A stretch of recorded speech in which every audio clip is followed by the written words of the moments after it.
अरे सना, तुम यहाँ टेरेस पर मौजूद हो और मैं तमाम घर में तुम्हें तलाश करता फिर रहा हूँ। आज क्या बात है? खिलाफ तवक्को कुछ जल्दी आ गई? चलो अच्छा हुआ तुम मिल गई, कुछ जरूरी बातें करनी थी तुमसे। सना, आखिर आंटी चाहती क्या है? अमीर होने का हरगिज ये तो मतलब नहीं है कि इंसान दूसरों के एहसासात की बिल्कुल परवाह ना करे। पता नहीं क्या चाहती हैं। पता नहीं क्या चाहती है क्या मतलब? यानी तुम ये कहना चाहती हो कि जो कुछ भी घर में हो रहा है इसके बारे में तुम्हें कुछ इल्म नहीं है? क्या कह रहे थे? सना, सना तुम कितनी खुद गरज होते चली जा रही हो। आखिर क्यों? तुम अपने अलावा किसी के बारे में कुछ सोच ही नहीं रही हो। मुझे दुख और अफसोस सिर्फ इस बात का है कि हम दोनों उम्र भर एक अच्छे साथी रहे, एक अच्छे दोस्त रहे। मत कहो मुझे दोस्त फिर।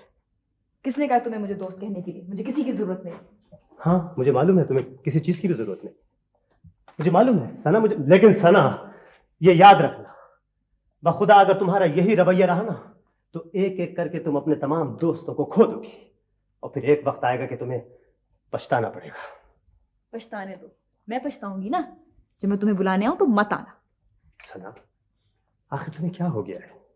तुम इतना बदल क्यों गई हो? तुम्हें इससे कोई वास्ता नहीं है। क्यों नहीं है वास्ता? मुझे वास्ता है। मैं तुम्हारे बचपन का साथी हूं। हमेशा अच्छे और बुरे वक्त में हम दोनों एक दूसरे के साथ रहे हैं, हम साथ रोए हैं। लेकिन ये सब बातें शायद तुम भूल चुकी हो। लेकिन सना, मुझे याद है ये सब कुछ। बोर मत करो मुझे। मैं जानती हूँ तुम लोग सब यही समझते हो ना कि मैं गलतियां करती फिरती हूँ। मगर टिमी, इस दफा अगर मैंने कोई गलती की भी ना तो इससे किसी को कोई नुकसान नहीं पहुंचेगा। अगर पहुंचेगा तो सिर्फ मुझे। नहीं सना, तुम बात को समझने की कोशिश नहीं कर रही हो। तुम आखिर ये क्यों नहीं समझती हो कि तुम्हारा अपना नुकसान हमारा नुकसान है? मैंने कह दिया ना कि मुझे कुछ नहीं हुआ है। क्यों मेरे पीछे पड़ गए हो? अजीब बात है, पहले घर में सबको मेरे हंसने बोलने पर एतराज होता था, अब मेरे चुप रहने पर एतराज है। तुम लोग मुझे जीने भी दोगे कि नहीं?